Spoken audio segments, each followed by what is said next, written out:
Félicitations, raté. C'est fini entre nous. Il s'est moqué de moi avec ses amis riches le jour de mon anniversaire. Et j'ai fait glisser mon petit cadeau sur la table. Calmement, j'ai dit, explique à tes sœurs pourquoi les frais de scolarité disparaissent, à tes parents pourquoi leur maison et leur voiture s'évanouissent en quelques minutes, et à tes partenaires pourquoi l'entreprise meurt avant le dessert. Je me suis levé, et la panique a commencé. Quel genre de personne signifie des papiers de divorce à la fête d'anniversaire de sa femme? M'avait demandé ma mère lorsque je l'avais appelée 2 semaines plus tôt, pleurant à cause de l'humiliation que je savais imminente. Mais elle ne posait pas la bonne question. La bonne question était, quel genre de personne passe 6 mois à se préparer secrètement à détruire tout ce que son mari chérit tout en prétendant être l'épouse dévouée qui l'attend?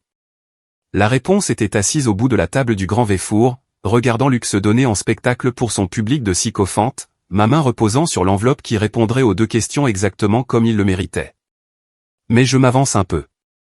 Pour comprendre comment je suis arrivé à ce moment, vous devez comprendre l'illusion parfaite que j'avais maintenue pendant des années.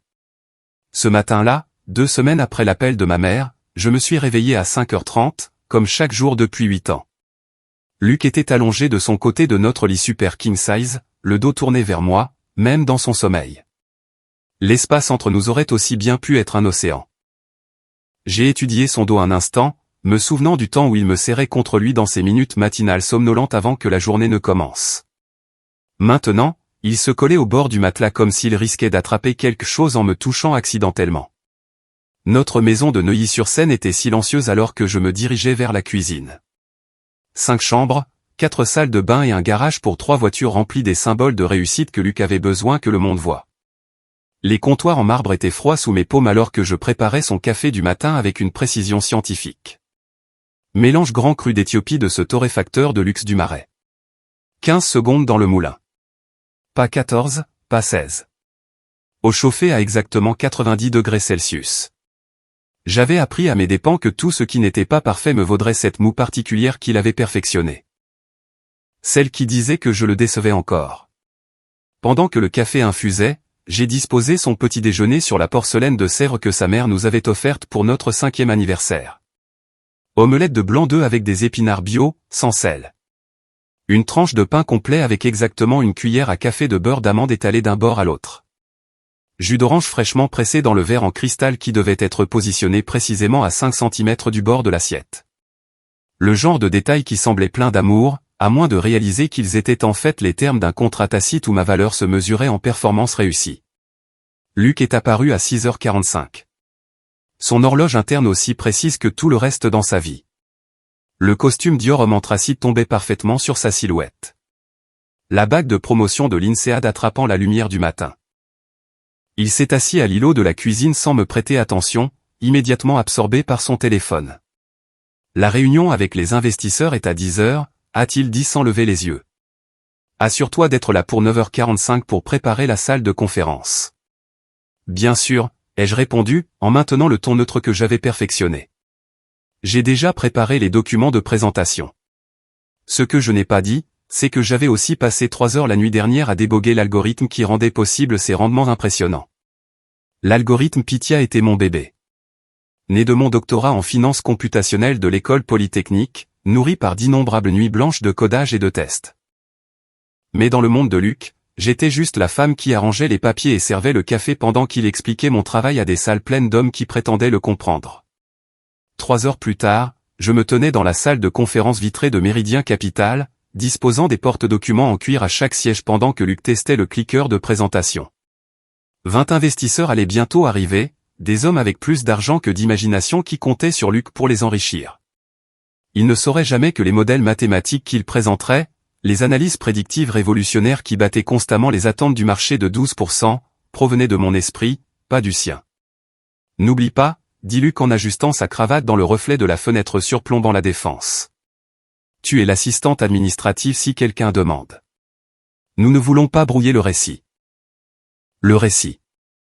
Voilà ce qu'était devenu notre mariage. Une histoire soigneusement construite où Luc Bouchard était le brillant esprit financier qui avait bâti Méridien Capital à partir de rien, tandis que j'étais la femme chanceuse qui avait fait un bon mariage. Peu importait que j'ai écrit chaque ligne de code qui faisait fonctionner notre plateforme de trading. Peu importe que j'ai passé des années à développer des algorithmes capables de prédire les micro-mouvements du marché avec une précision déconcertante. Les investisseurs sont entrés, serrant la main de Luc avec la révérence réservée à quelqu'un qui pouvait multiplier leur richesse. J'ai servi le café depuis le service en argent, invisible comme un meuble, pendant que Luc se lançait dans sa présentation. Il a expliqué les derniers perfectionnements de l'algorithme Pythia avec l'assurance de quelqu'un qui comprenait ce qu'il disait, même si je savais qu'il avait mémorisé mes explications comme les répliques d'une pièce de théâtre.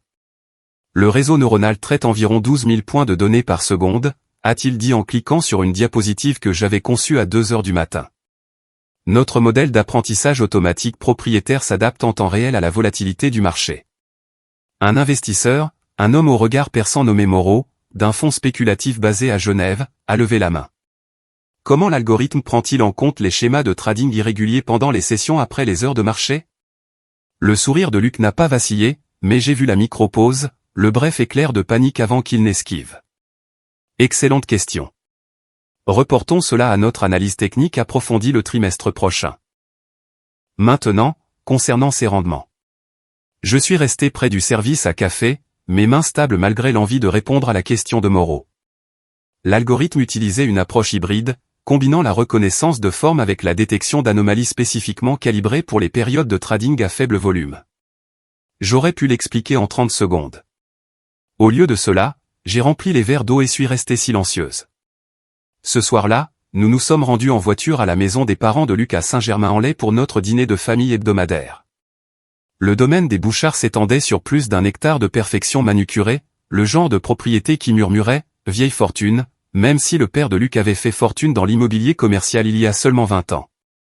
Marguerite Bouchard nous a accueillis à la porte, faisant la bise à Luc tout en reconnaissant à peine mon existence. « Élodie, ma chère, dit-elle, ma chère, tombant comme un glaçon dans de l'eau tiède. Tu peux mettre le vin dans la cuisine. » La table de la salle à manger était mise pour 8. Les sœurs de Luc, Isabelle et Camille, étaient déjà là avec leurs petits amis, tous 2 étudiants en droit issus des bonnes familles. La conversation coulait autour de moi plutôt qu'à travers moi. Des discussions sur les résidences de vacances et les opportunités d'investissement qui supposaient que je n'avais rien à apporter. La fête de fiançailles d'Isabelle est le mois prochain, annonça Marguerite par-dessus le rôti. Au country club, bien sûr. Le fils du sénateur Lambert ne mérite rien de moins. C'est merveilleux, dis-je. Puis-je aider avec? Bouchard senior Harry, me coupant la parole. Élodie, ma chérie, concentre-toi juste sur le bonheur de mon fils. Laisse les femmes qui comprennent ces choses s'occuper de l'organisation de la fête. Les femmes qui comprennent ces choses. Comme si je n'avais pas géré secrètement leur portefeuille d'investissement depuis 2 ans, les guidant vers des rendements qui finançaient tout ce style de vie. Ils n'avaient aucune idée que leur conseiller financier de confiance, celui dont Bouchard senior se vantait au club de golf, me transférait en fait tout pour analyse et stratégie. Cette nuit-là, après le dîner de famille Bouchard, je suis resté éveillé, ressassant le rire dédaigneux de son père pendant que Luc ronflait à côté de moi.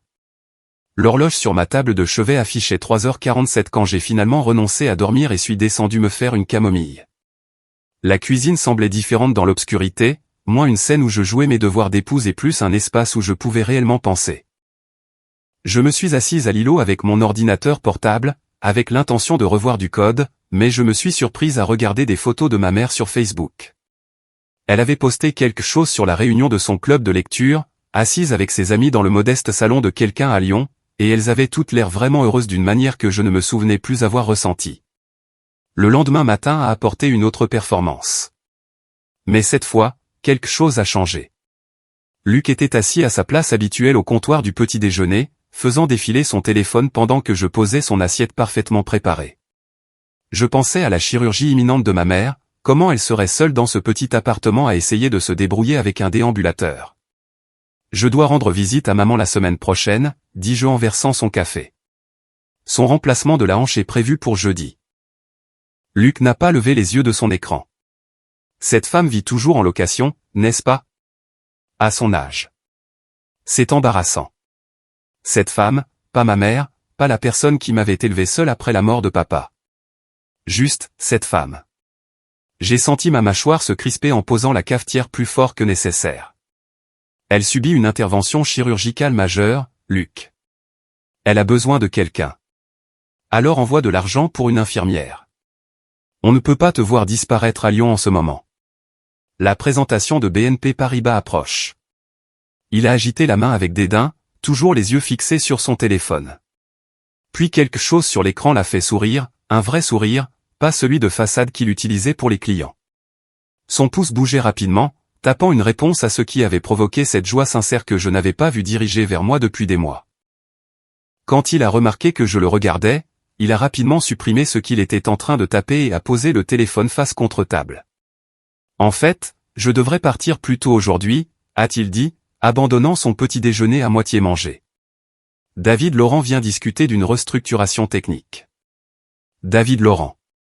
Le nom a déclenché un petit signal d'alarme dans mon esprit, mais Luc montait déjà à l'étage pour prendre sa mallette. J'ai entendu la porte du garage s'ouvrir et se fermer, me laissant seul avec ses œufs froids et mon malaise grandissant face à ce message supprimé et ce sourire soudain. 3 jours plus tard, j'étais dans notre bureau à domicile en train d'effectuer la sauvegarde trimestrielle des fichiers de Méridien Capital. Luc insistait pour que nous conservions des copies personnelles de tout, paranoïaque à l'idée de panne de serveur ou de cyberattaque. Les disques externes bourdonnaient pendant que des téraoctets de données étaient transférés, et j'utilisais habituellement ce temps pour revoir le code, à la recherche de bugs ou d'opportunités d'optimisation.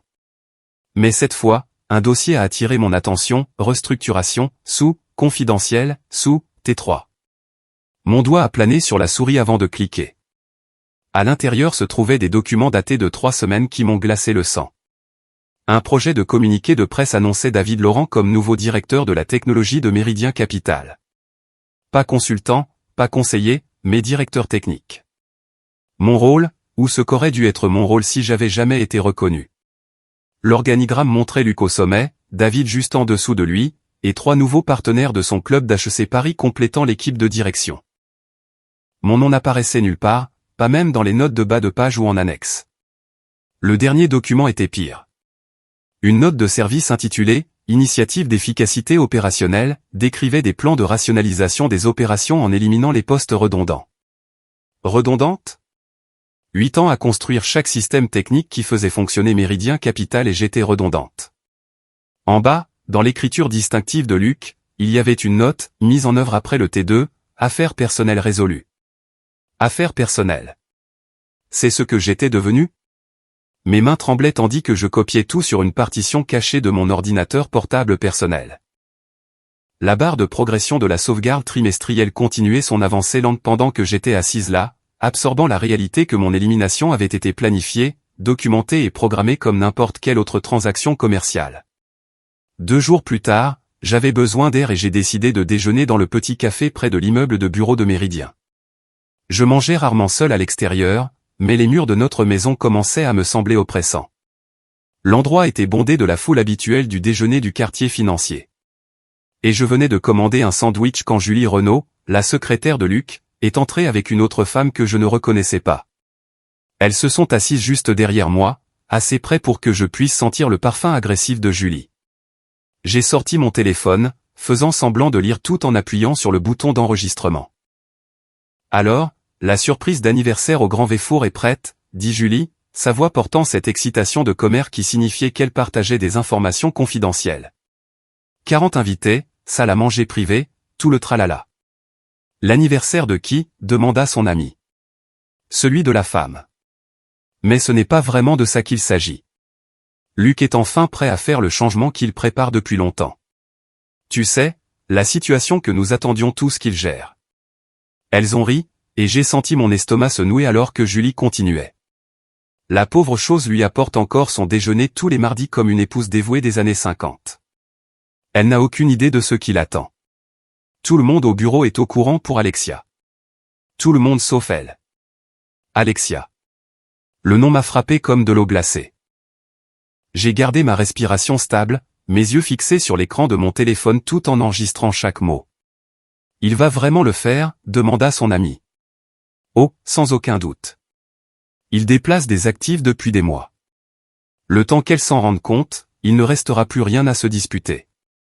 Les garçons d'HEC protègent toujours leur argent. Elles ont continué à parler, mais j'en avais assez entendu.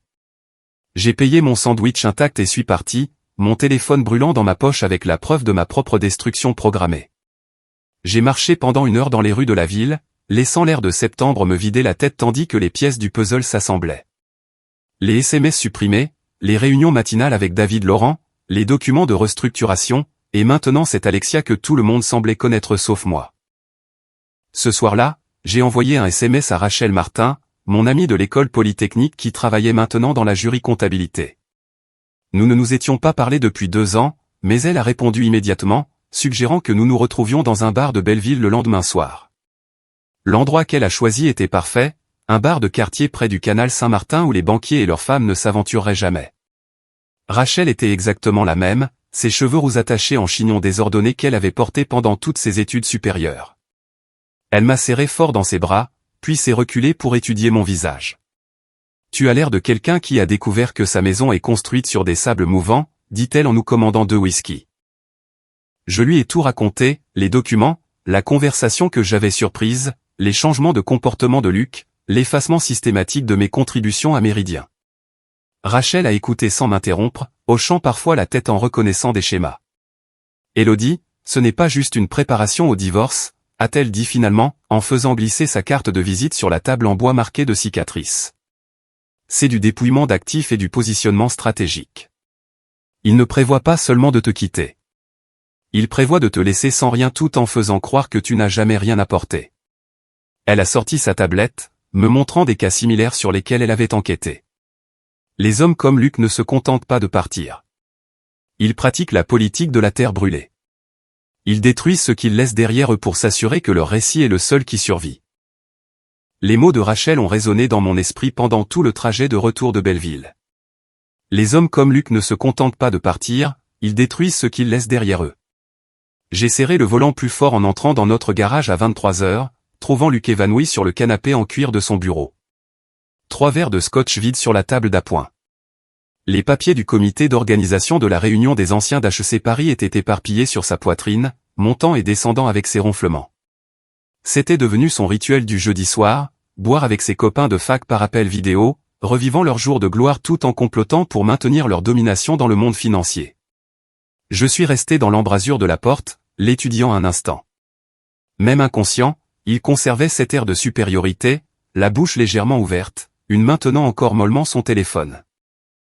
L'écran s'est allumé avec une notification d'Alexia. Juste son prénom, pas de nom de famille dans ses contacts, comme si elle était déjà assez intime pour ne nécessiter aucune autre identification. Je l'ai laissé là et j'ai pris mon ordinateur portable, me dirigeant vers la salle de bain des invités au fond de la maison. Cela semble absurde, travailler depuis une salle de bain, mais c'était la seule pièce où je pouvais fermer la porte à clé sans soulever de questions si Luc se réveillait. J'ai abaissé le couvercle des toilettes, j'y ai posé mon ordinateur portable et je me suis assise sur le bord de la baignoire avec un bloc-notes. Si je voulais me protéger de la destruction planifiée par Luc, je devais construire quelque chose de plus solide que son réseau HEC. Je devais devenir invisible de la même manière qu'il m'avait rendu invisible, mais avec un but. La première étape a été de créer Nemesis Holdings. J'avais appris la structuration offshore en aidant les Bouchard à minimiser leurs obligations fiscales, en créant leurs sociétés écrans au Luxembourg et leurs holdings en Suisse. J'ai maintenant utilisé ces mêmes connaissances pour ma propre protection.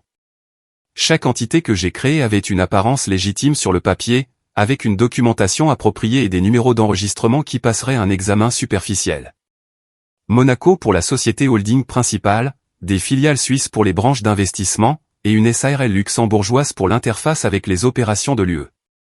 À 3 heures du matin, j'avais 7 sociétés interconnectées qui n'existaient que dans des documents juridiques et sur des serveurs cryptés, toutes contrôlées par moi via des mots de passe que Luc n'aurait jamais pensé à chercher. L'occasion de transformer cette structure en arme s'est présentée plus tôt que prévu. Ce dimanche-là, nous étions au domaine des Bouchard pour le dîner lorsque le père de Luc a commencé à se plaindre des taux hypothécaires de leur propriété à Saint-Tropez. C'est du vol, a grommelé Bouchard senior devant son 2e martini. 7% sur un prêt immobilier d'un montant considérable. Même avec notre code de crédit, ces banques n'ont plus aucun respect. J'ai levé les yeux de mon saumon à peine touché, une idée se formant avec une clarté cristalline. Vous savez, certains de mes anciens camarades de Polytechnique ont lancé un fonds d'investissement. Ils recherchent des opportunités stables et à faible risque. Des prêts adossés à l'immobilier pour des familles établies, ce genre de choses. Les sourcils de Marguerite Bouchard se sont légèrement levés. C'était la première fois qu'elle montrait de l'intérêt pour quoi que ce soit que j'ai dit depuis des mois. Vraiment? Quelles sont les conditions? Bien meilleures que les taux bancaires. Peut-être 4,5%, des échéanciers de paiement flexibles. Ils préfèrent travailler avec des gens de confiance. J'ai gardé une voix désinvolte, en coupant un autre morceau de saumon. Je pourrais faire les présentations si vous le souhaitez. En une semaine, j'orchestrais l'affaire de toute une vie. Les partenaires d'investissement que j'avais inventés avaient des parcours impressionnants que j'avais fabriqués à partir de profils LinkedIn et d'annuaires de l'INSEAD. J'ai créé des adresses e-mail, des numéros de téléphone qui renvoyaient vers des téléphones prépayés, et j'ai même demandé à un ami de Polytechnique de se faire passer pour l'un des partenaires lors d'un bref appel téléphonique avec l'avocat de Bouchard. La documentation était impeccable, des pages et des pages de langage de presse standard que n'importe quel avocat reconnaîtrait. Mais enfoui dans la sous-section 47C se trouvait un seul paragraphe sur les clauses d'accélération liées à des changements importants dans les relations familiales de l'emprunteur principal. L'avocat de Bouchard, un partenaire de golf plus intéressé par ses honoraires que par la diligence raisonnable, l'a parcouru en diagonale lors d'un examen précipité un vendredi après-midi. C'est du standard, a-t-il dit à Bouchard senior. En fait, les conditions sont meilleures que ce que je vois d'habitude. Le refinancement de 14,25 millions d'euros a été conclu la semaine suivante. Les Bouchard ont célébré leur habileté financière au dîner, portant un toast à leur talent de négociateurs avisés pendant que je souriais tranquillement, sachant qu'ils venaient de me donner une arme chargée qui pourrait les détruire avec un préavis de 7 minutes. Mais l'immobilier n'était qu'un début. Le vrai prix était Méridien Capital lui-même. Pendant nos fenêtres de maintenance programmées, lorsque les systèmes de trading étaient hors ligne pour des mises à jour et des correctifs, j'ai commencé le processus délicat de fragmentation de l'algorithme Pythia. C'était comme pratiquer une chirurgie sur ma propre création, en séparant soigneusement des composants qui avaient été conçus pour fonctionner comme un tout intégré. La beauté résidait dans la façon dont je l'avais structuré. Chaque pièce semblait être une mise à jour ou un correctif de routine, des choses que Luc devait approuver dans le cadre des opérations normales. Il signait les formulaires d'autorisation que je posais sur son bureau sans les lire, généralement en parlant au téléphone ou en examinant des portefeuilles. Juste des trucs techniques, marmonnait-il, en apposant sa signature tout en pensant déjà à sa prochaine réunion. Ce qu'il signait en réalité, c'était des accords de licence entre Méridien Capital et diverses filiales de Nemesis Holdings. Les composants du réseau neuronal étaient sous licence d'une entité, la modélisation prédictive d'une autre, les protocoles de traitement des données d'une troisième. Individuellement, ces accords ressemblaient à des relations fournisseurs standards. Ensemble, ils signifiaient que Méridien Capital ne possédait plus la technologie même qui faisait sa valeur. Ils me louaient leur propre cerveau, et le contrat de location comportait des conditions très spécifiques sur ce qui se passerait si les paiements cessaient ou si les contrats étaient rompus. La dernière pièce concernait les sœurs de Luc. Isabelle et Camille m'avaient toujours traité comme une domestique, mais elles étaient assez contentes d'accepter mon aide pour leur fonds en fiducie. Lors de l'un de nos dîners de famille, alors qu'elles se plaignaient des implications fiscales de leur distribution, j'ai proposé de les aider à restructurer leur fiducie pour une meilleure efficacité. Tu t'y connais en ça, demanda Isabelle, sa surprise étant à la limite de l'insulte. J'ai appris quelques trucs, dis-je modestement, sans mentionner que mon doctorat incluait des cours approfondis de modélisation financière. La restructuration que j'ai proposée semblait brillante sur le papier. Un meilleur traitement fiscal, des rendements plus élevés, un accès plus flexible au fonds.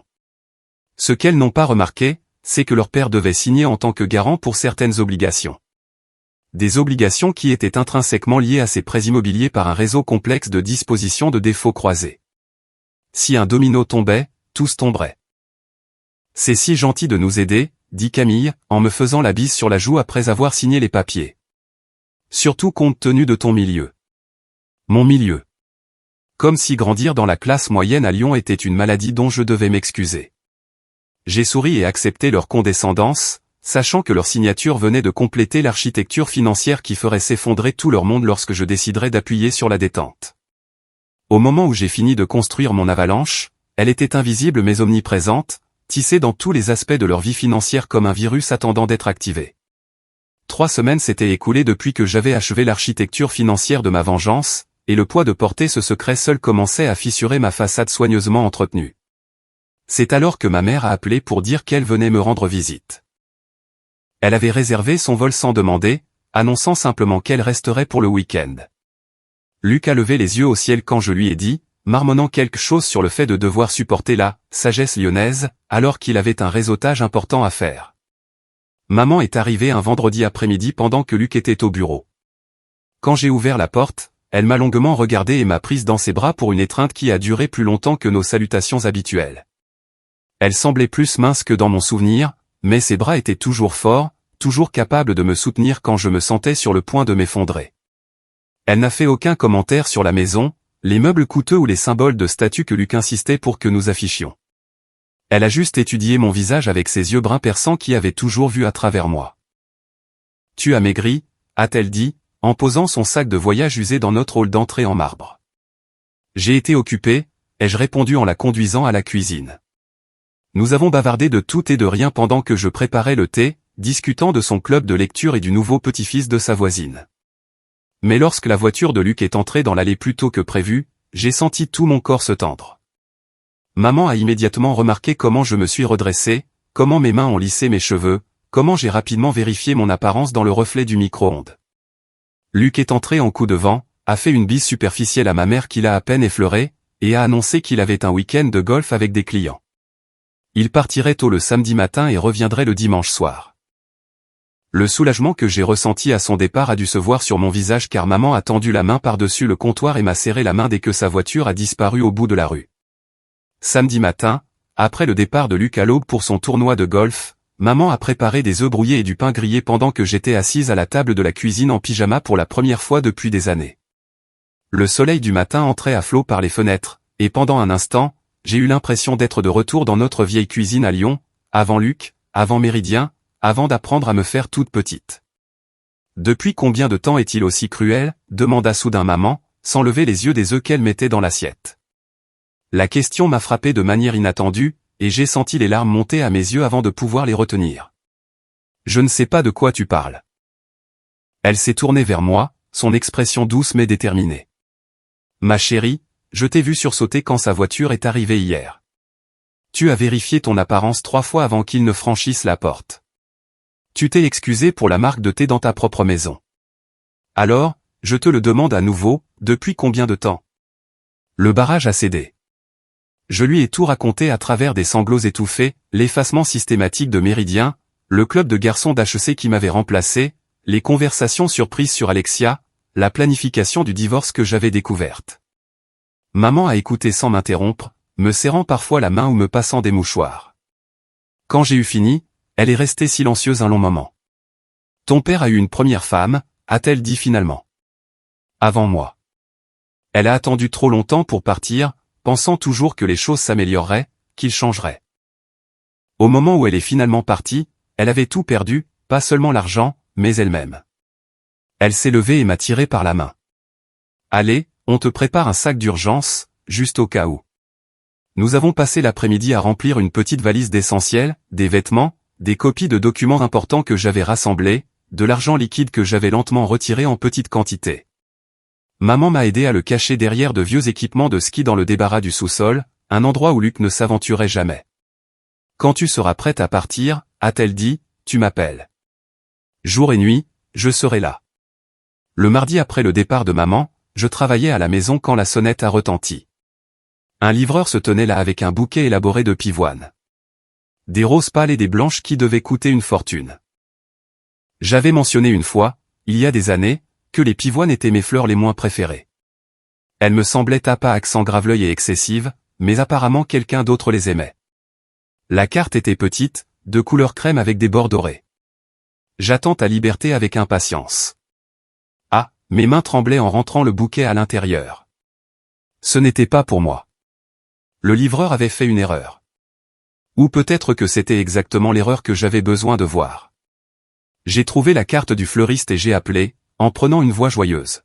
« Bonjour, je viens de recevoir un magnifique bouquet, mais je veux m'assurer que la commande permanente est correcte pour la semaine prochaine. » « Oh oui, Madame Bouchard, » a gazouillé la fleuriste. « L'arrangement hebdomadaire de Monsieur Bouchard pour Mademoiselle Alexia Thierry. » « Devons-nous continuer à livrer au Bristol Paris, suite 1247 ? » « C'est parfait, » ai-je réussi à dire.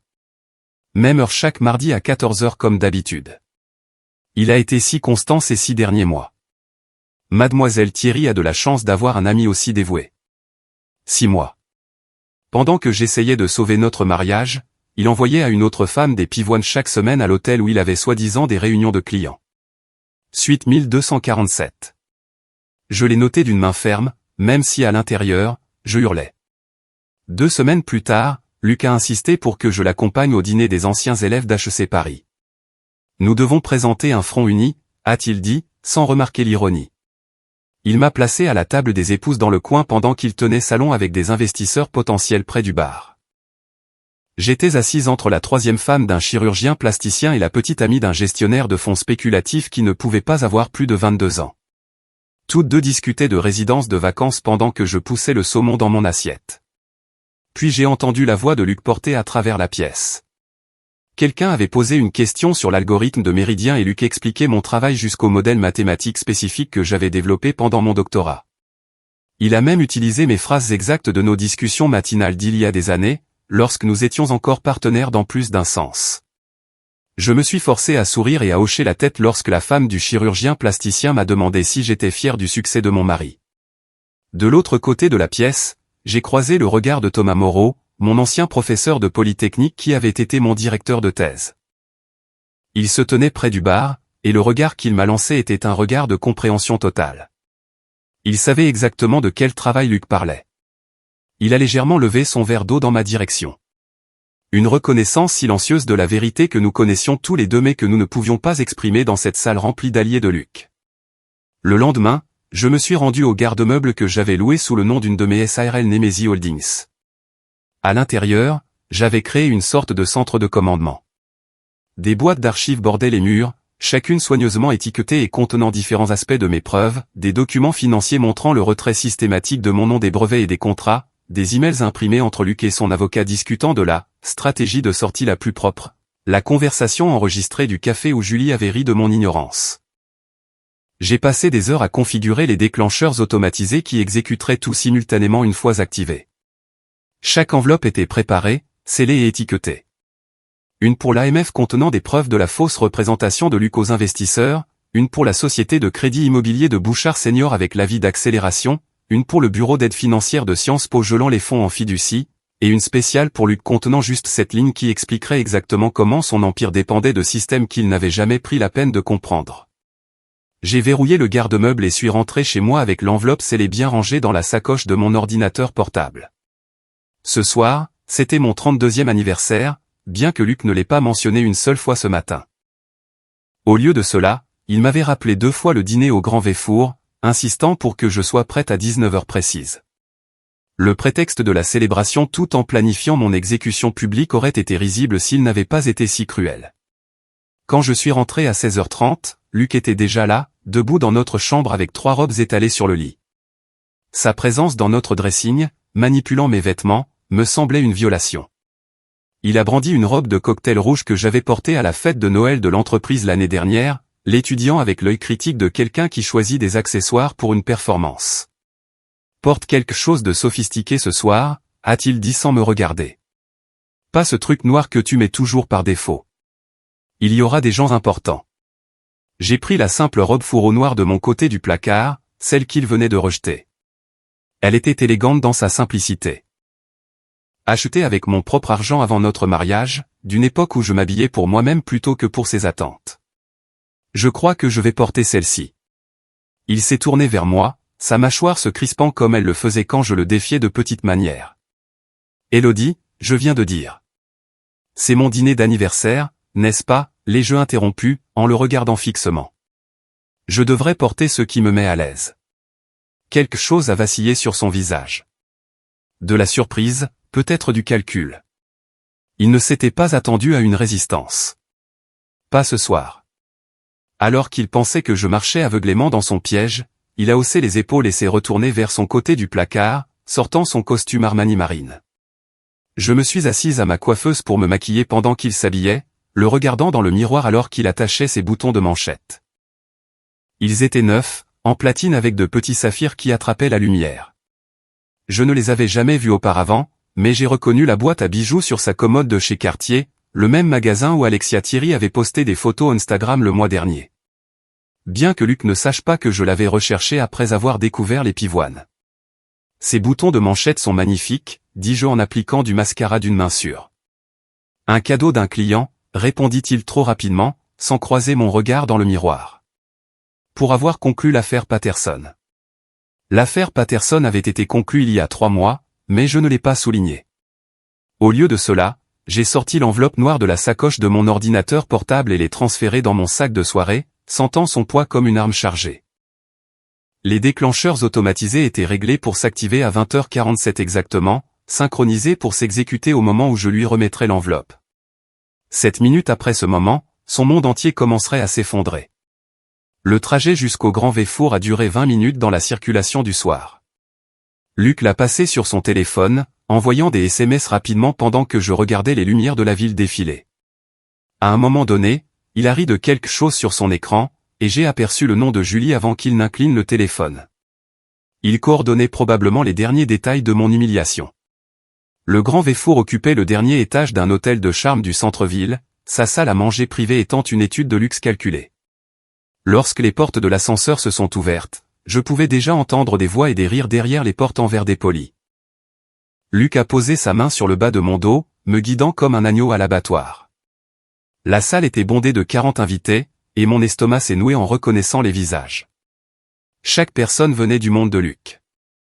Ses copains d'HEC, ses partenaires de Méridien Capital, leurs femmes et petites amies qui déjeunaient dans les mêmes clubs exclusifs et passaient leurs vacances dans le sud de la France. Aucun de mes amis n'était là. Pas même des connaissances de mon réseau d'anciens de Polytechnique. Ce n'était pas une célébration d'anniversaire. C'était un public soigneusement sélectionné pour la performance de Luc. Le plan de table m'a tout dit. Le carton de Luc était à la tête de la table, dominant la salle. Le mien était à l'autre bout, isolé comme une pensée après coup. Mais la vraie révélation était le carton à la droite de Luc, Alexia Thierry, imprimé dans la même calligraphie élégante que tous les autres. Elle était déjà là, vêtue d'une robe blanche qui mettait en valeur ses cheveux blonds, riant de quelque chose que David Laurent disait. Elle a levé les yeux quand nous sommes entrés, et son regard a croisé le mien pendant une fraction de seconde avant de se détourner. « Joyeux anniversaire, Élodie », a dit Marguerite Bouchard, en me faisant la bise sur la joue avec des lèvres qui bougeaient à peine. Son sourire était celui que l'on donne à quelqu'un lors de funérailles, plein de pitié et de reconnaissance gênée. J'ai pris ma place au bout de la table, entouré des épouses plus jeunes qui ont immédiatement commencé à discuter de leur professeur de pilates. Le champagne coulait déjà à flot, les verres étant constamment remplis par un personnel attentif. J'ai remarqué comment les gens me jetaient des regards, puis détournaient les yeux quand je les surprenais. Julie a même eu un sourire narquois lorsque nos regards se sont croisés, levant son verre dans un toast simulé. Le dîner s'est déroulé avec une prévisibilité douloureuse. 7 plats de nourriture élaborés que je ne pouvais pas goûter, accompagnés de vins que Luc avait sélectionnés pour impressionner son public. Il tenait salon à son bout de la table, racontant des histoires d'affaires et de conquêtes, pendant qu'Alexia lui touchait le bras et riait à tous les bons moments. Au moment où le dessert est arrivé, un soufflé au chocolat élaboré avec une seule bougie, la salle bourdonnait d'anticipation. Luc s'est levé, tapotant son verre en cristal avec une cuillère en argent. Le brouhaha s'est immédiatement tu, tous les yeux se tournant vers lui alors qu'il captait l'attention de la salle. Il avait l'air confiant, puissant, en tout point l'homme accompli qu'il avait toujours voulu être. Son sourire était la chose la plus froide que j'ai jamais vue. Avant de porter un toast à l'anniversaire d'Élodie, a-t-il commencé, sa voix portant ce ton particulier de quelqu'un sur le point de livrer une chute. J'ai une annonce à faire. La salle a retenu son souffle. Je pouvais sentir 40 paires d'yeux passer de Luc à moi, attendant que le coup tombe. Félicitations, raté, a-t-il dit, en me regardant droit dans les yeux. C'est fini entre nous. Les rires ont éclaté comme du champagne d'une bouteille secouée, explosif et effervescent. Ses frères d'HEC ont levé leurs verres, acclamant comme s'ils venaient d'assister à un touchdown gagnant. Les épouses gloussaient derrière des mains manucurées tandis qu'Alexia applaudissait réellement, sa robe blanche lui donnant l'air d'une mariée à son propre dîner de répétition. Je n'ai pas bronché. Je n'ai pas pleuré. Je ne leur ai pas donné la dévastation pour laquelle ils avaient payé leur billet. Au lieu de cela, j'ai sorti l'enveloppe noire de mon sac à main, me suis levé lentement et j'ai parcouru la longueur de la table à pas mesurés. Les rires ont commencé à s'estomper alors qu'il me regardait approcher de Luc avec quelque chose auquel il ne s'attendait pas, un sang-froid total. J'ai fait glisser l'enveloppe sur la table en marbre vers lui, ma voix parfaitement stable lorsque j'ai parlé. Avant de célébrer, tu devrais probablement expliquer à tes sœurs pourquoi leurs frais de scolarité disparaissent, à tes parents pourquoi leur maison et leur voiture s'évanouissent en quelques minutes, et à tes partenaires pourquoi l'entreprise meurt avant que le dessert ne soit servi. Le silence était absolu. Le sourire triomphant de Luc a vacillé alors qu'il baissait les yeux sur l'enveloppe, puis de nouveau sur moi. Sa main a hésité avant de la prendre, et j'ai vu la première fissure dans sa confiance. Profite bien du soufflet, dis-je en me tournant et en marchant vers la porte. Tu as environ 7 minutes. Derrière moi, j'ai entendu le bruit du papier qui se déchire alors que Luc ouvrait l'enveloppe. J'étais déjà à l'ascenseur lorsque le premier téléphone a commencé à vibrer, puis un autre, puis des dizaines alors que les déclencheurs automatisés que j'avais programmés commençaient leur destruction synchronisée. Les portes de l'ascenseur se sont refermées sur le son de la voix de Bouchard senior criant quelque chose à propos de son avocat. J'ai traversé le hall du Grand Véfour et suis sorti dans l'air frais de la nuit, mes talons claquant sur le trottoir alors que je me dirigeais vers ma DS9 garée de l'autre côté de la rue. À l'intérieur, j'ai ouvert mon ordinateur portable et j'ai regardé les tableaux de bord que j'avais configurés s'illuminer de messages de confirmation. Les avis d'accélération de prêt. Les verrouillages du système. Le gel des fonds en fiducie. Chaque domino tombant exactement comme prévu. À travers les baies vitrées du Grand Véfour, je pouvais voir le chaos éclater dans la salle à manger privée. Luc déchirait frénétiquement l'enveloppe pendant que son père se frayait un chemin à travers la foule vers le balcon, le téléphone déjà collé à son oreille. À travers le pare-brise de ma voiture, j'ai regardé Bouchard senior faire les 100 pas, son bras libre s'agitant sauvagement alors qu'il criait sur quiconque avait le malheur de répondre à son appel à 7 heures. Marguerite Bouchard avait renversé un plateau entier de verre de champagne dans sa précipitation pour atteindre son téléphone, le cristal se brisant sur le sol en marbre du restaurant comme des diamants éparpillés. Le son a dû être énorme, bien que je ne puisse pas l'entendre de ma position de l'autre côté de la rue. J'ai démarré la voiture et me suis rendu à mon appartement de Belleville, celui que j'avais acheté via Nemesis Holdings 14 mois plus tôt. Luc n'a jamais rien su de cet endroit. Il pensait que je passais mes nuits occasionnelles chez ma mère ou dans des hôtels bon marché lorsque je prétendais avoir besoin d'espace. L'immeuble de 3 étages se trouvait dans une rue calme et bordée d'arbres près du parc des Buttes-Chaumont, assez loin du quartier financier de Paris pour que personne du cercle de Luc ne tombe accidentellement dessus. C'était mon sanctuaire, meublé simplement mais confortablement avec des pièces que j'avais choisies moi-même, payées avec des honoraires de conseil que Luc n'a jamais su que j'avais gagnés en révisant du code pour des startups sous un pseudonyme. Une fois à l'intérieur, j'ai posé mon ordinateur portable sur la table de la cuisine et j'ai ouvert les tableaux de bord de surveillance que j'avais configurés. Le nombre d'appels manqués sur mon téléphone avait déjà atteint 47, mais je l'ai mis en silencieux et je l'ai posé face contre table. La véritable histoire se déroulait sur mon écran en flux de données en temps réel et en journaux système qui peignaient un tableau d'effondrement opérationnel complet. La principale plateforme de trading de Méridien Capital s'était éteinte à 20h54 précises, 7 minutes après que j'ai remis l'enveloppe à Luc. Les systèmes de secours ont tenté de s'activer mais se sont retrouvés verrouillés derrière une authentification biométrique qu'ils ne pouvaient pas contourner. Les portails clients affichaient des messages d'erreur dans des langues qui changeaient de manière aléatoire, du mandarin au suédois en passant par l'arabe. Une petite touche que j'avais ajoutée simplement parce que je le pouvais.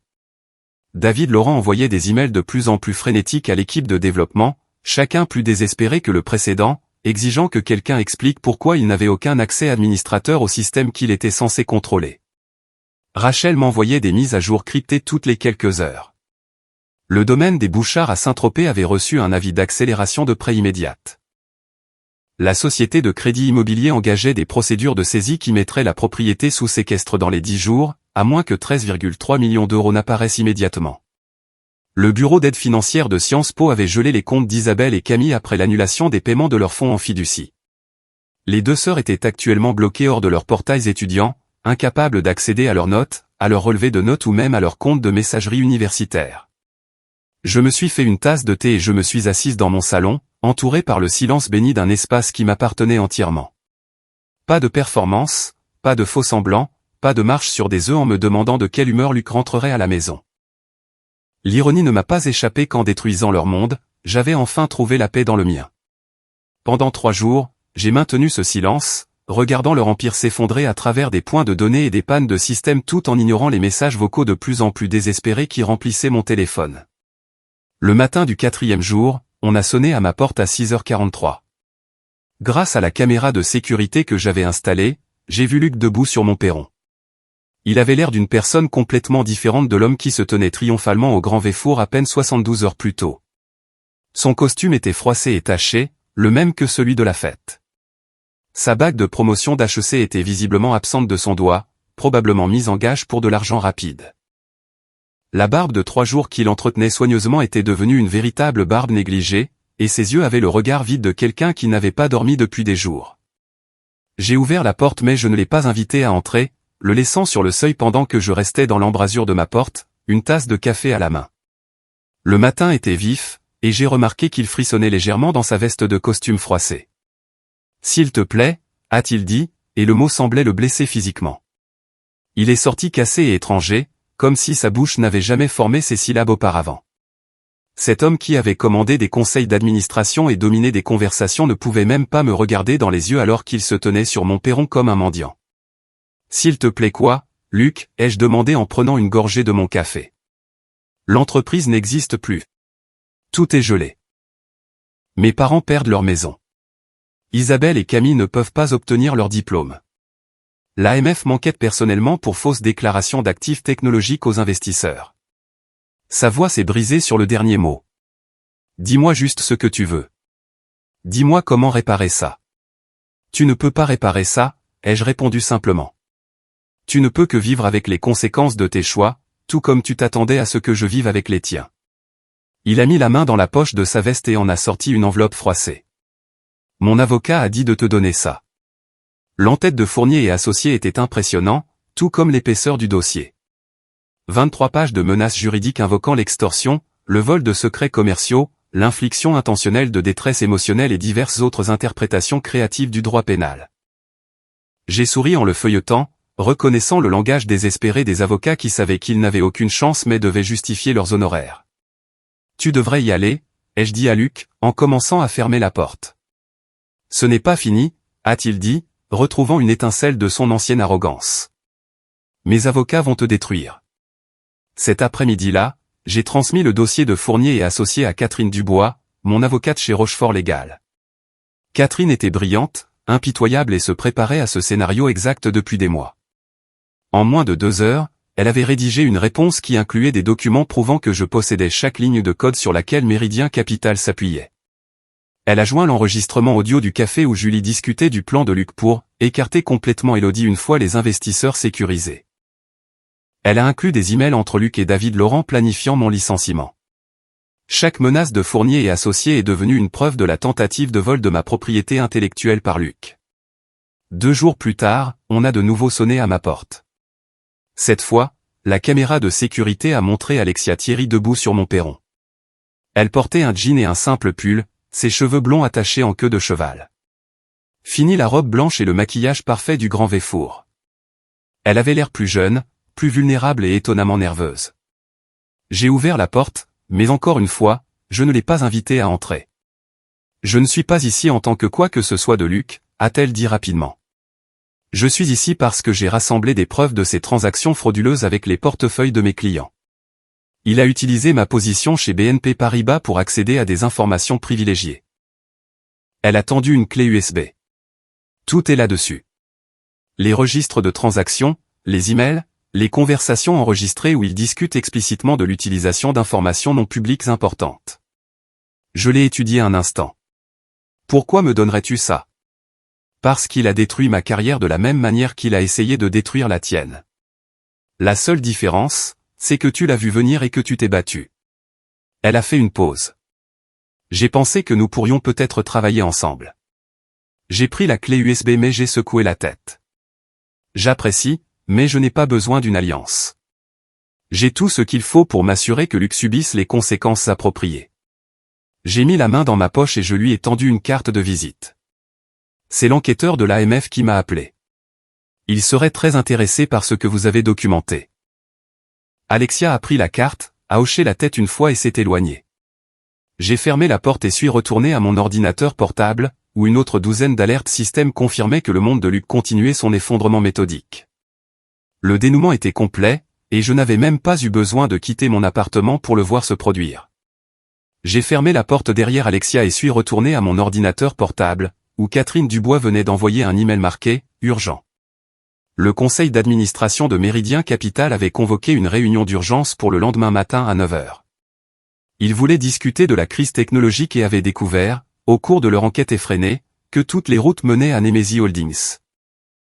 Catherine les avait déjà informés que je serais présente, non pas en tant qu'épouse séparée de Luc, mais en tant que propriétaire majoritaire de toute leur infrastructure technique. Le lendemain matin, je me suis habillé d'un tailleur marine que j'avais acheté spécialement pour ce moment. Pas de créateur, pas accent grave-l'œil, juste une élégance professionnelle qui disait que j'étais sérieuse. Les bureaux de Méridien Capital occupaient le 32e étage d'un gratte-ciel de la Défense, le même immeuble où j'avais autrefois servi le café à des investisseurs qui me regardaient sans me voir. Cette fois, lorsque j'ai franchi ces portes en verre, les yeux de la réceptionniste se sont agrandis de reconnaissance et de confusion. La salle du conseil est devenue silencieuse quand je suis entré. 7 membres du conseil étaient assis autour de la table en acajou poli, y compris Luc, qui semblait avoir vieilli de 5 ans en une semaine. David Laurent était là, son MBA de l'INSEAD inutile face à une complexité technique réelle. Bouchard Senior occupait son siège habituel bien qu'il ne puisse plus se permettre les frais de parking de l'immeuble. Je n'ai pas pris la chaise qu'il m'avait préparée au bout de la table. Au lieu de cela, je me suis dirigé vers l'écran de présentation et j'ai connecté mon ordinateur portable avec une efficacité bien rodée. La première diapositive est apparue, montrant la structure de propriété complète de l'algorithme Pythia. Messieurs, ai-je commencé, en notant comment ils ont tressailli à mon adresse formelle. Vous avez convoqué cette réunion pour discuter de votre crise technologique. Laissez-moi clarifier votre position. Chaque ligne de code dont dépend Méridien Capital appartient à Nemesis Holdings, qui est entièrement ma propriété. Les accords de licence sous lesquels vous opériez ont expiré au moment où Luc a publiquement annoncé notre divorce au Grand Véfour, déclenchant la clause de moralité de la sous-section 12. J'ai cliqué sur la diapositive suivante montrant les dépôts de brevets, tous datés et enregistrés sous mon nom avant l'existence de Méridien Capital. J'ai créé l'algorithme Pythia pendant mon travail de doctorat à l'école polytechnique. Les brevets ont été déposés sous mon nom de jeune fille, Élodie Dubois, c'est pourquoi votre diligence raisonnable ne les a jamais trouvés. Le membre du conseil Marcus Legrand, un capital risqueur aux cheveux argentés qui avait toujours été le plus pragmatique du groupe, s'est penché en avant. Que voulez-vous ? J'ai souri et suis passé à la diapositive suivante. Vous avez 2 options. Option 1, me reconnaître comme la fondatrice et propriétaire majoritaire de Méridien Capital avec 70% des parts, sur la base de la valorisation de la propriété intellectuelle que j'ai créée. Luc conserve 5%. Le conseil se partage les 25% restants. Option 2, je vends tout à partenaire quantique pour une bouchée de pain et vous expliquer à vos investisseurs pourquoi leur portefeuille ne valent plus rien. C'est de l'extorsion, a craché Luc, retrouvant sa voix pour la première fois. Non, ai-je répondu calmement. C'est le capitalisme. Je possède quelque chose dont vous avez besoin. Je vous propose de vous le vendre à un prix équitable. Le fait que vous n'ayez jamais pris la peine de sécuriser la propriété de la technologie fondamentale de votre entreprise n'est pas mon problème. Le conseil a échangé des regards. Ils étaient piégés, et tout le monde dans la pièce le savait. Sans Pythia, Méridien Capital n'était qu'une autre société d'investissement avec de beaux bureaux et aucun avantage concurrentiel. Nous avons besoin de temps pour discuter, a dit Legrand avec précaution. Vous avez 1 heure, ai-je répondu en fermant mon ordinateur portable. Mon avocate attend dans le hall avec les contrats. Décidez vite car Partenaire Quantique est impatient d'acquérir ses actifs. J'ai passé 7 heures dans un café de l'autre côté de la rue, regardant par la fenêtre les messagers arriver les uns après les autres à l'immeuble, probablement des avocats et des conseillers convoqués pour une consultation d'urgence. Quand je suis revenu, les contrats étaient signés. J'étais désormais la propriétaire majoritaire de l'entreprise que j'avais bâtie à partir de rien. 3 jours plus tard, les Échos publiaient leur enquête. Les titres s'étalaient sur la première page de la section économique, le génie fantôme qui a construit et reconstruit Méridien Capital. La journaliste, Suzanne Chan, avait fait ses devoirs. Elle avait interviewé le professeur Moreau de Polytechnique, qui a confirmé que j'étais la seule créatrice de l'algorithme Pythia. Elle avait parlé à d'anciens employés qui se souvenaient de moi codant toute la nuit pendant que Luc assistait à des événements de réseautage. La chronologie était dévastatrice, montrant comment chacun des grands succès de Méridien correspondait à des améliorations que j'avais apportées à l'algorithme, tandis que mon effacement systématique des registres de l'entreprise coïncidait avec l'arrivée du réseau HEC de Luc. L'article comprenait une photo de ma remise de diplôme de Polytechnique, debout à côté de mon directeur de thèse devant un panneau de présentation montrant le cadre initial de Pythia. À côté, une photo récente de Luc lors d'une conférence de l'industrie présentant mon travail comme sa propre innovation. Le contraste était accablant. Mon téléphone a vibré avec des demandes d'interview de BFM Business, Les Échos et Challenge, mais je les ai toutes refusées. La vérité était désormais publique, et j'avais un travail plus important à faire. J'ai programmé une réunion avec Partenaires Quantique, non pas en tant que vendeuse désespérée, mais en tant que personne ayant des atouts à faire valoir. Nous nous sommes rencontrés dans leur salle de conférence surplombant le jardin du Luxembourg, la même salle où Luc leur avait un jour proposé un partenariat qu'ils avaient refusé. 38 millions d'euros pour l'algorithme Pythia complet, ai-je déclaré simplement. Licence non exclusive avec une clause de non-concurrence de 5 ans pour le secteur financier. Ils ont accepté en 10 minutes. Le virement bancaire a été confirmé avant le déjeuner. Cet après-midi-là, j'ai signé le bail des bureaux d'Athéna Finance, 6 étages en dessous de l'endroit où Méridien Capital commençait sa spirale mortelle. J'avais déjà recruté mon équipe, le docteur Sarah Bernard, que la Banque de France avait écarté de la promotion à 3 reprises malgré son travail novateur en modélisation de la politique monétaire. Jessica Fournier, dont les algorithmes révolutionnaires d'évaluation des risques avaient été crédités à son superviseur masculin chez BNP Paribas. Amélie Petit, une codeuse dont les innovations en trading à haute fréquence avaient rapporté des millions à des entreprises qui refusaient de la promouvoir au-delà du poste de développeuse junior. Alors que nous nous tenions dans nos nouveaux bureaux, regardant la ligne d'horizon de la ville, Sarah a levé sa tasse de café en guise de toast. Aux oubliés et aux sous-estimés. Pendant que nous célébrions notre commencement, Luc faisait face à sa fin. L'enquête de l'AMF avait révélé des années de fausses déclarations aux investisseurs. Avec les preuves d'Alexia, ils avaient la preuve de délit d'initié. Ses partenaires d'HEC ont pris leur distance publiquement, affirmant avoir été trompés sur les origines de la technologie. David Laurent a démissionné et est retourné au conseil. Les investisseurs ont retiré leurs fonds en masse et en 2 semaines, Méridien Capital n'existait plus que sur le papier. Bouchard Senior a déposé le bilan un mardi. Le domaine de Saint-Tropez a été vendu aux enchères pour couvrir les dettes. Marguerite a emménagé avec sa sœur à Pontoise, son statut social détruit. Isabelle et Camille ont été transférées dans des universités publiques, prenant des emplois dans des grands magasins pour payer le loyer du petit appartement qu'elles partageaient désormais. La dynastie Bouchard, construite sur un génie emprunté et une innovation volée, s'était complètement effondrée. Ma mère est arrivée la semaine suivante, prenant le train depuis Lyon car elle disait vouloir tout voir correctement. Quand elle est entrée dans les bureaux d'Athéna Finance et a vu mon nom sur la porte en tant que PDG et fondatrice, elle s'est arrêtée et a touché les lettres avec des doigts tremblants. Tu n'as pas seulement survécu, ma chérie. Tu t'es envolée, a dit ma mère, ses doigts touchant toujours les lettres sur la porte de mon bureau. Elle s'est tournée vers moi, des larmes coulant sur son visage, et j'ai réalisé que je pleurais aussi. Pas de tristesse ou de colère, mais de quelque chose que je n'avais pas ressenti depuis des années. Une fierté pure et simple pour ce que j'avais construit de mes propres mains et de mon propre esprit. Nous étions dans la zone de réception d'Athéna Finance alors que mon équipe se préparait pour notre première grande présentation client. L'énergie dans le bureau était électrique.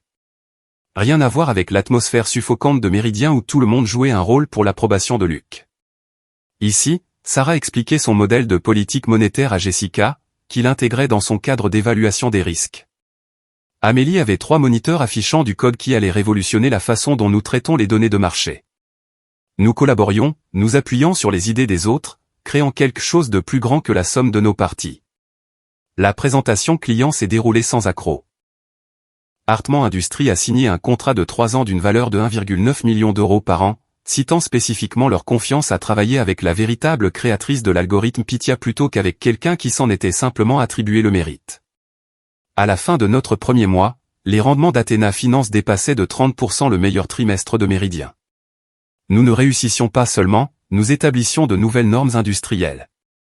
La nouvelle s'est rapidement répandue dans le secteur financier. 3 autres femmes brillantes m'ont contacté, chacune avec des histoires douloureusement similaires à la mienne. Le docteur Élise Tran, dont les modèles quantitatifs avaient généré des millions pour son ancienne entreprise alors qu'elle restait coincée dans la gestion intermédiaire. Rebecca Garnier, une diplômée de l'INSEAD dont les innovations stratégiques étaient constamment présentées par ses collègues masculins comme leurs propres idées. Marie Perrin, dont le génie du codage avait construit des plateformes de trading entières tout en étant payé la moitié de ce que gagnaient les développeurs masculins juniors. Je les ai toutes embauchées. Notre bureau s'est agrandi pour inclure tout l'étage et l'atmosphère était différente de tout ce que j'avais connu dans le monde de l'entreprise en France. Nous partagions les idées ouvertement, nous nous créditions méticuleusement les contributions des unes et des autres et nous célébrions les succès en équipe. Il n'y avait pas de hiérarchie quant à la voix qui comptait le plus. Pas de performance d'autorité, juste des esprits brillants travaillant ensemble vers un objectif commun. 6 mois après le lancement d'Athéna, j'ai assisté à la conférence sur l'innovation financière à Lyon.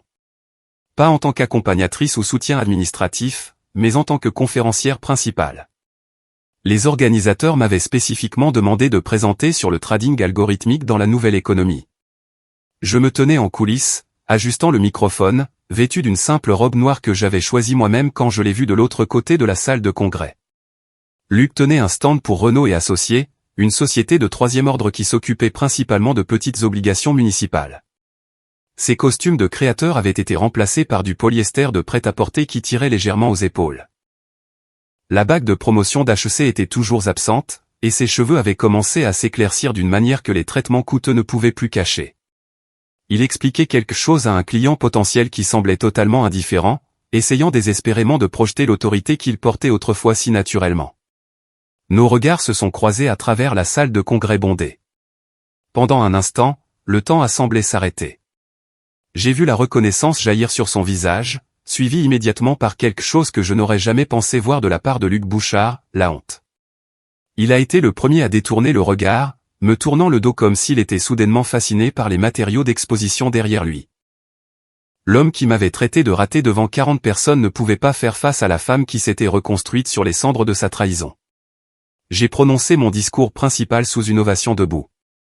Le public de 500 professionnels de l'industrie a écouté alors que j'expliquais la prochaine évolution du trading algorithmique, des innovations qui allaient bien au-delà de ce que Pythia avait accompli. Pendant la séance de questions-réponses, quelqu'un m'a interrogé sur mon parcours de Polytechnique à la fondation d'Athéna Finance.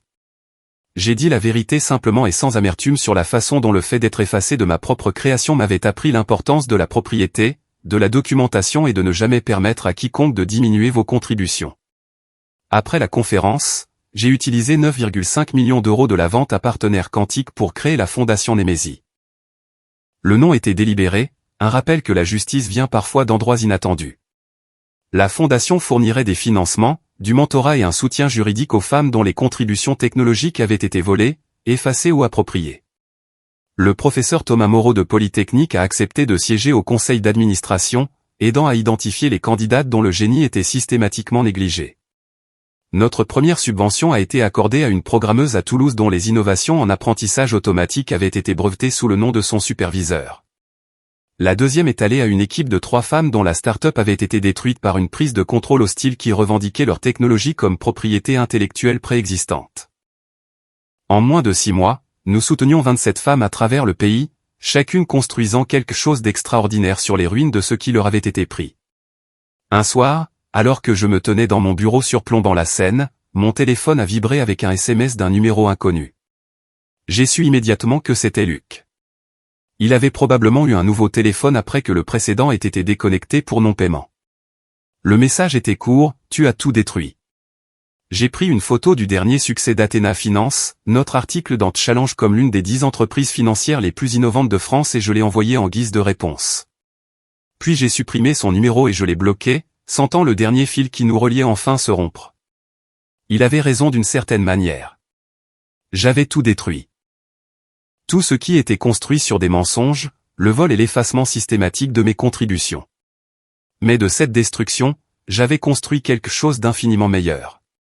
J'ai appelé ma mère, qui a répondu à la première sonnerie comme toujours. Maman, j'ai regardé des appartements près de chez moi. Il y a un magnifique 3 pièces dans mon immeuble avec vue sur le fleuve. Il a un coin lecture parfait pour les réunions de ton club de lecture en vidéo. Son souffle coupé m'a tout dit. Élodie, je ne pourrais pas me le permettre. Maman, je peux me le permettre. Nous pouvons nous le permettre. Tu m'as soutenu à travers tout. Laisse-moi te rendre un peu. Alors qu'elle pleurait des larmes de joie à l'autre bout du fil, j'ai regardé mon reflet dans la fenêtre assombrie. La femme qui me regardait n'était pas l'épouse invisible qui avait servi le café pendant que d'autres s'attribuaient son travail. Elle n'était pas la victime qui avait été publiquement humiliée à son propre dîner d'anniversaire. C'était quelqu'un qui avait pris le pire moment de sa vie et l'avait transformé en la fondation de quelque chose d'extraordinaire. La meilleure vengeance, ai-je réalisé, n'était pas seulement de récupérer ce qui avait été volé ou de regarder tomber ceux qui vous avaient fait du tort. C'était de construire quelque chose de si magnifique que leur trahison devenait simplement une note de bas de page dans votre histoire de succès. Luc avait pensé qu'il mettait fin à mon histoire ce soir-là au Grand Véfour. Au lieu de cela, il m'avait libéré pour en écrire une meilleure, entouré de femmes brillantes qui comprenaient que parfois, la chose la plus puissante que l'on puisse faire est de refuser de rester invisible. Mon téléphone a vibré avec des emails de clients potentiels, des offres de partenariat et des demandes d'interview. Demain apporterait de nouveaux défis, de nouvelles opportunités de faire d'Athéna Finance quelque chose d'encore plus grand. Mais ce soir, je me tenais simplement dans mon bureau, regardant les lumières de la ville scintiller en dessous. Enfin en paix avec le voyage qui m'avait amené ici. Cette histoire de vengeance calculée vous a tenu en haleine jusqu'au dernier mot. Cliquez sur le bouton « J'aime » dès maintenant. Mon passage préféré, c'est quand Élodie a fait glisser cette enveloppe noire sur la table en marbre du Grand Véfour, sachant qu'elle venait de déclencher cette minute de destruction financière totale. Quel a été votre moment préféré? Dites-le nous dans les commentaires ci-dessous. Ne manquez pas d'autres histoires captivantes comme celle-ci.